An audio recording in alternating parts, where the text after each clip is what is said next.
Fala, bípede querido! Na aula de hoje, biologia celular.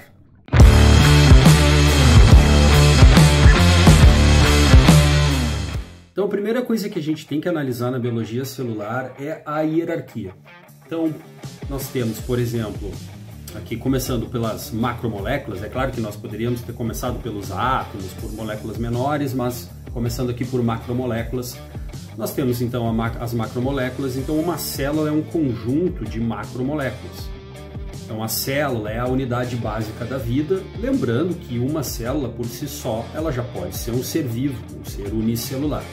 Quando essas células elas se unem, começam a desempenhar uma determinada função, nós passamos então a ter os tecidos.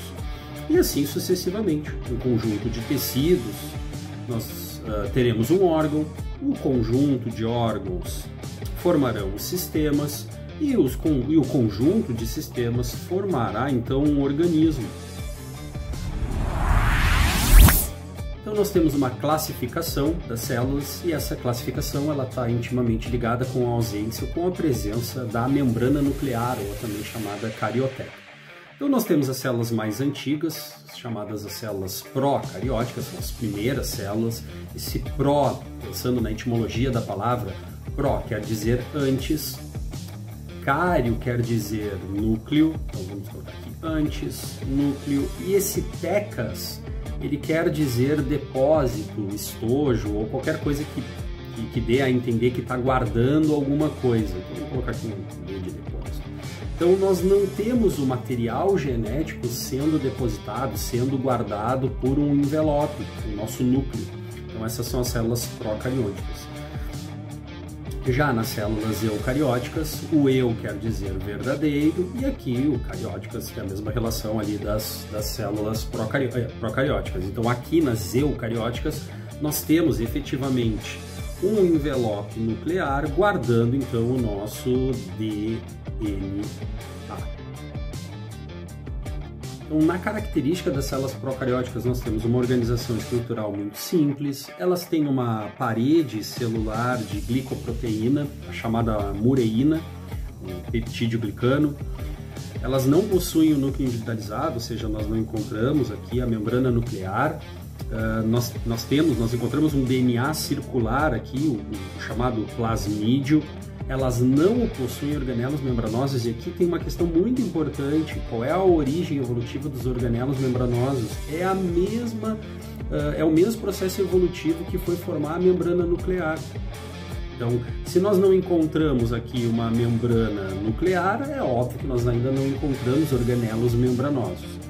E, obviamente, as células procarióticas constituem apenas seres unicelulares. Então, características de uma célula eucariótica, elas são 80 vezes maior que uma célula procariótica, elas são mais recentes.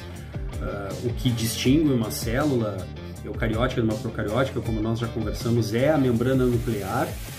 Então, a membrana nuclear é um processo evolutivo, é um processo de invaginação da membrana, é a membrana plasmática que deu origem tanto aos organelos membranosos como à membrana nuclear. O DNA está associado a proteínas, as chamadas histonas, que nós vamos conversar um pouco mais à frente quando nós falarmos da condensação do DNA. E aqui, como nós já falamos, então, os organelos membranosos. Quando nós falamos dos organelos membranosos, nós podemos distinguir alguns organelos, por exemplo, que células animais não possuem, que células vegetais possuem. Então aqui só para a gente dar uma olhadinha nessa célula aqui tridimensional, então nós temos aqui a membrana plasmática e a membrana nuclear. Então temos aqui o material genético, alguns organelos, a mitocôndria, aqui os retículos endoplasmáticos, granular, que estaria associado aqui aos ribossomas, e o retículo agranular. E quando a gente analisa, por exemplo, uma célula vegetal, nós temos, por exemplo, a nossa parede celular, que nós encontramos numa célula vegetal. Nós temos aqui o cloroplasto, sítio da fotossíntese. Nós temos aqui um grande vacúolo, os vacúolos guardam água, as plantas, células vegetais, por exemplo, dos cactos, possuem grandes vacúolos que guardam água. Então aqui algumas diferenças entre células animais e células vegetais.